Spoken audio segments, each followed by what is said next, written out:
جب رسول اللہ نے کہہ دیا کہ بے نمازی جہنم میں جائے گا تو جائے گا، کیونکہ رسول اللہ نے جس کو جنتی کہا وہ جنت میں جائے گا، جس کو جہنمی کہا وہ جہنم میں جائے گا۔ حضور کہہ رہے ہیں کہ بے نمازی جہنم میں جائے گا، تو اب آپ بتائیں آپ کس منہ سے بے فکر ہو، کس سوچ میں پڑے ہو؟ ایک مرتبہ جہنم کے دروازے پہ نام لکھ جائے تو آقا فرماتے وہ جہنم میں جائے گا۔ ایک دن میں جس کا نام 5 وقت جہنم کے دروازے پہ لکھا جا رہا ہے، ذرا غور کریں اس کا ٹھکانہ کیا ہوگا۔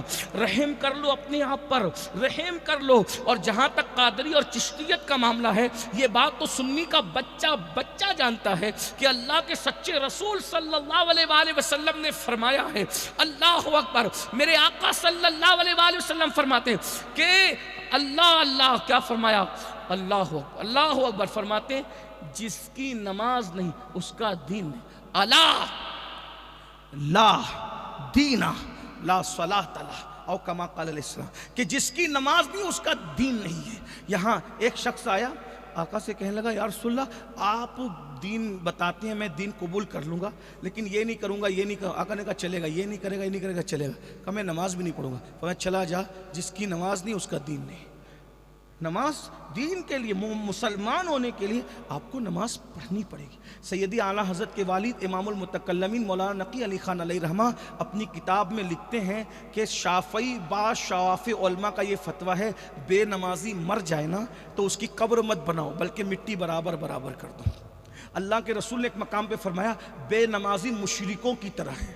اور اب سنیے ذرا، بات آئی، یہ بات بہت بیان ہوئی ہے، شاید آج آپ کے دل پہ اثر ہو جائے، اللہ کرے کسی کے دل میں اتر جائے۔ آقا فرماتے ہیں بے نمازی قیامت کے دن فرعون کے ساتھ اٹھے گا، حامان کے ساتھ اٹھے گا، اور ابی ابن خلف کے ساتھ اٹھے گا۔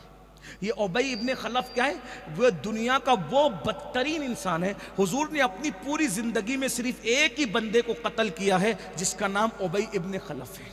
سرکار علیہ السلام کے ہاتھ سے جو قتل ہوا ہے، اور علماء فرماتے ہیں جو نبی کو قتل کرے اس سے بدترین کوئی نہیں، اور نبی جس کو قتل کرے اس سے بدترین، سوچو تو صحیح، جس کو رحمت للعالمین قتل کرے وہ کتنا گندا اور بدترین انسان ہوگا۔ او مسلمانوں تم کہاں ہو؟ میرے بھائیوں رحم کرو، تمہارے ہاتھ جوڑتا ہوں، خدا کے لیے ایک وقت کی نماز کے لیے صرف 10 منٹ کا ٹائم لگتا ہے، صرف 10 منٹ کا 10 منٹ کا ٹائم کیا ہوتا ہے میرے بھائی؟ بتاؤ 10 منٹ میں کیا جاتا ہے؟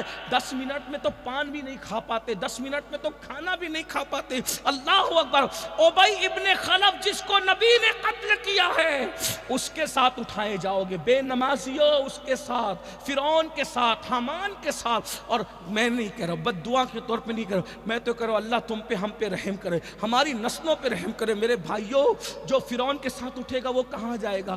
جو بتاؤ حامان کے ساتھ اٹھے گا کہاں جائے گا؟ جو ابی ابن خلف کے ساتھ اٹھے گا کہاں جائے گا؟ مجھے تو صدمہ اس بات کا ہے کہ جلسہ کرنے والے جلسے کی مصروفیت میں نماز نہیں پڑھتے۔ اسی طریقے سے عاشورہ میں ہم محرم کی مصروفیتوں میں شربت بانٹتے نماز چھوڑ دیتے ہیں۔ میرے بھائیوں رسول اللہ نے جنگوں میں نمازیں پڑھی ہے، جنگوں میں۔ اور یاد رکھنا، کہتے ہو نا مسئلے حل نہیں ہوتے، ایک بات میں آپ سے کہتا ہوں، اگر تم واقعی مسلمان ہو، قرآن کو مان کے، حدیث کو مان کے، نبی کے فرمان کو مان کے مسلمان ہو، تو رسول اللہ فرماتے ہیں، بلکہ قرآن کی آیت ہے، آیت نہیں پڑھتا کیونکہ یہ آیت سجدہ ہے، اس کا مفہوم پیش کرتا ہوں۔ اللہ فرماتا ہے سجدہ کرو اور اللہ کے قریب ہو جاؤ۔ اور حدیث میں آیا ہے کہ بندہ سب سے زیادہ اللہ کے قریب اس وقت ہوتا ہے جب بندے اور خدا کے جب بندہ سجدہ کرتا ہے تو اللہ اور بندے کے درمیان جتنے پردے اور حجابات ہوتے ہیں وہ سب حجابات اٹھا دیے جاتے ہیں۔